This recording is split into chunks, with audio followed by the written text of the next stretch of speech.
எசேக்கியாவிடம் நீங்கள் இவ்வாறு கூறுங்கள், எருசலேம் அசீரிய மன்னனின் கையில் ஒப்புவிக்கப்பட மாட்டாது என்று கூறும் உன் கடவுளை நம்பி ஏமாந்து விடாதே. இதோ அசீரிய மன்னர்கள் எல்லா நாடுகளுக்கும் செய்திருப்பதையும் அவற்றை முற்றிலும் அழித்ததையும் நீ கேள்விப்பட்டிருப்பாய். அப்படி இருக்க நீ மட்டும் தப்பிவிட முடியுமா? எசேக்கியா தூதரின் கையிலிருந்த மடலை வாங்கி வாசித்த பின் கோவிலினுள் சென்று ஆண்டவர் திருமுன் மடலை விரித்து வைத்தார். மேலும் எசேக்கியா ஆண்டவரை மன்றாடி கூறியது, கெருபுகள் மேல் வீற்றிருக்கும் இஸ்ரேலின் கடவுளான ஆண்டவரே, இவ்வுலகத்து அரசர்களுக்கெல்லாம் நீர் ஒருவரே கடவுள்.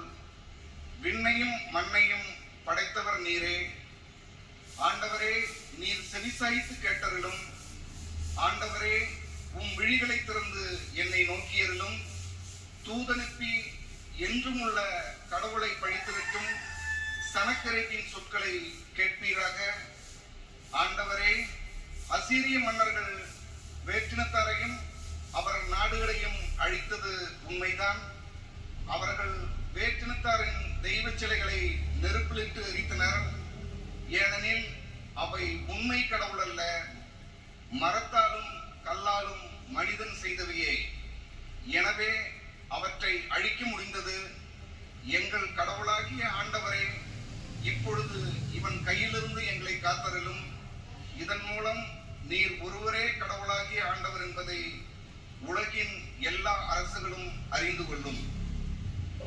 அப்பொழுது ஆமோச்சின் மகன் எசேக்கியாவிடம் ஆளனுப்பி சொன்னது, இஸ்ரேலின் கடவுளாகிய ஆண்டவர் கூறுவது இதுவே, அசீரிய மன்னன் சனக்கரீபி பற்றி உன் வேண்டுதலை கேட்டேன்.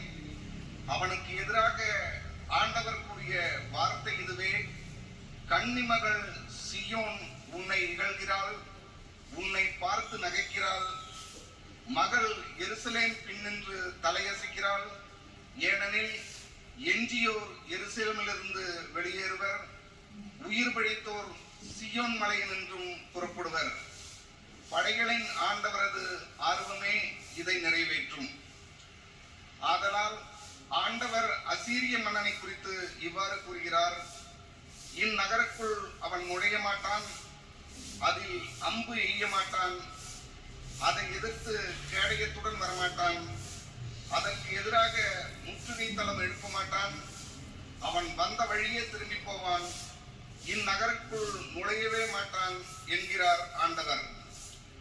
இந்நகரை நான் பாதுகாப்பேன், என் பொருட்டும் என் ஊழியன் தாவீதின் பொருட்டும் நான் அதை விடுவிப்பேன். அன்றிரவு ஆண்டவர் தூதர் புறப்பட்டு சென்று அசீரியரின் பாளையத்தில் 180,000 பேரை கொன்றார். மக்கள் காலையில் எழுந்தபோது அங்கு அனைவரும் செத்து பிணமாய் கிடந்தனர். எனவே அசீரிய மன்னன் சனக்கரீபு திரும்பிச் சென்று நினிவேயில் தங்கியிருந்தான். ஆண்டவர் வழங்கும் அருள்வாக்கு.